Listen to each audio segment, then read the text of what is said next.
Баршаңызға сәлем достар, менің каналыма қош келдіңіздер. Сіздермен бірге Эльмира. Бүгін сіздермен қазақи ем туралы айтып беретін боламын. Осыдан шамасы 60-100 жыл бұрындары қазақтарда дәріхана және де қазіргідей дәрілердің көптеген түрі болмаған. Сол кездері қазақтар өкпе ауруын, астма, созылмалы бронхитті осы әдіспен емдеп шығарған болатын. Қазір сіздерге осы ем туралы толығымен барлығын түсіндіріп айтатын боламын. Дайындалу үшін бізге ең алдымен бір кесе толы сүт немесе 2 пиала сүт қажет болады.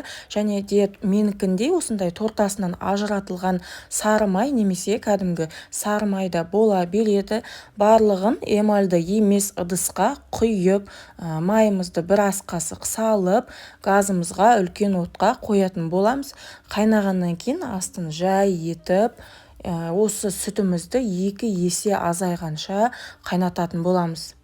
Қайнау кезінде әрдайым сапырылып отыруы тиіс. 2 кесе сүттен, 2 пиала сүттен 1 пиала сүт болғанға дейін қайнатылады.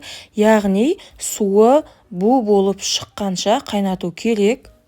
Әбден қайнаған, суы шыққан және де 2 есеге азайған сүтімізді ыстық күйінде емделушіге ішкізіледі. Тосап кешкі жатар алдында 1 сағат бұрын дайындалып ішілуі тиіс.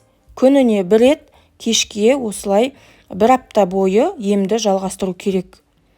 1 аптадан артық ішуге болмайды. Артық ішкен жағдайда өкпеге зиян тиюі мүмкін. Немесе 1 аптада жазылмаған ем ауру болса, емді 1 апта демалып, келесі апта жалғастырып, осылай 3 рет ем қабылдауына болады.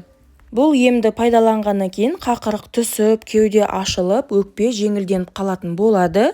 Және де бұл емді 60 жыл бұрын әжем көрші шалды емдеген екен. Және де 20 жыл бұрын шешем әкемді созылмалы бронхиттен, астмадан емдеген болатын. Бұл қазақтың халық емі бір адамға керек болып қалатынына сенімдімін, және де сіздерге осы видео пайдалы болды деген ойдамын. Келесі кездескенше сау болыңыздар.